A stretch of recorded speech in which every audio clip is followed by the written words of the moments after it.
Voici un système du passé. Un système désorganisé. Voici un système organisé.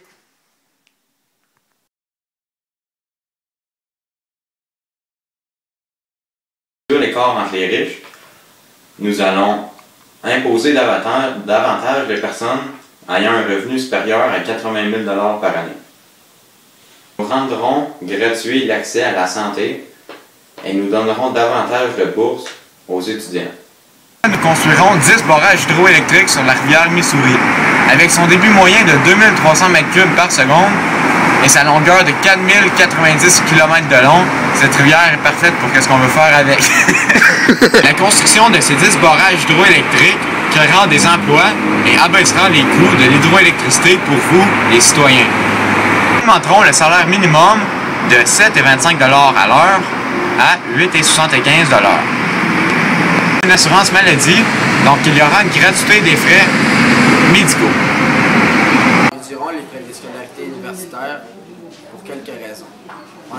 Plus d'élèves possibles iront à l'université. 2. Cela amènera une meilleure société éduquée. Et 3. Ça créera de meilleurs emplois. Actuellement, les frais de scolarité aux États-Unis sont de 20 000 $ par année. Nous envisageons donc de les réduire et de créer des universités publiques. Il y a beaucoup plus de public que de privé pour les jeunes ayant moins d'argent que d'autres. L'université publique sera beaucoup plus accessible que celle privée et beaucoup moins chère. Nous offrirons aussi des bourses pour les personnes ayant moins d'argent. Mariés à quelqu'un du pays, leur citoyenneté se fera octroyer au bout de 1 an et 6 mois, à la place de 3 ans. On compte davantage les citoyens des États-Unis sur les produits de tous les jours, soit une hausse de 2,5 %. Pour réduire l'écart entre les riches et les pauvres, nous imposerons les riches davantage. Pour ce faire, pour la première tranche, les travailleurs, soit ceux qui ont des revenus de 43 561 $ et moins par année, seront imposés à 11 %. Pour la deuxième tranche, ceux qui ont un revenu entre 43 561 $ et 87 123 $ par année seront imposés à 15 %. Pour la troisième tranche, ceux qui ont des revenus entre 87 123 $ à 135 054 $ par année seront imposés à 37 %.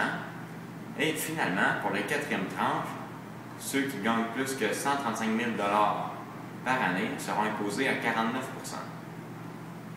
Donc, le budget militaire, car le budget de 2013 était beaucoup trop élevé, soit 631 milliards de dollars par année pour l'armée. Le montant représente 43 % du budget militaire mondial.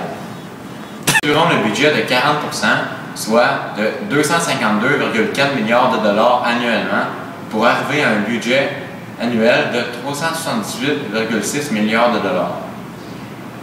Il y a des congés parentaux. Les femmes auront droit à 12 mois de congé et les hommes auront droit à 6 mois. Dans notre parti, nous voulons enrayer le plus possible le capitalisme pour faire en sorte que chaque citoyen soit égal. Votez pour nous, car avec nous, tout va changer pour le mieux. Tous seront égaux. Chose que seuls nous pouvons vous offrir. Votez Parti socialiste des États-Unis d'Amérique. Merci.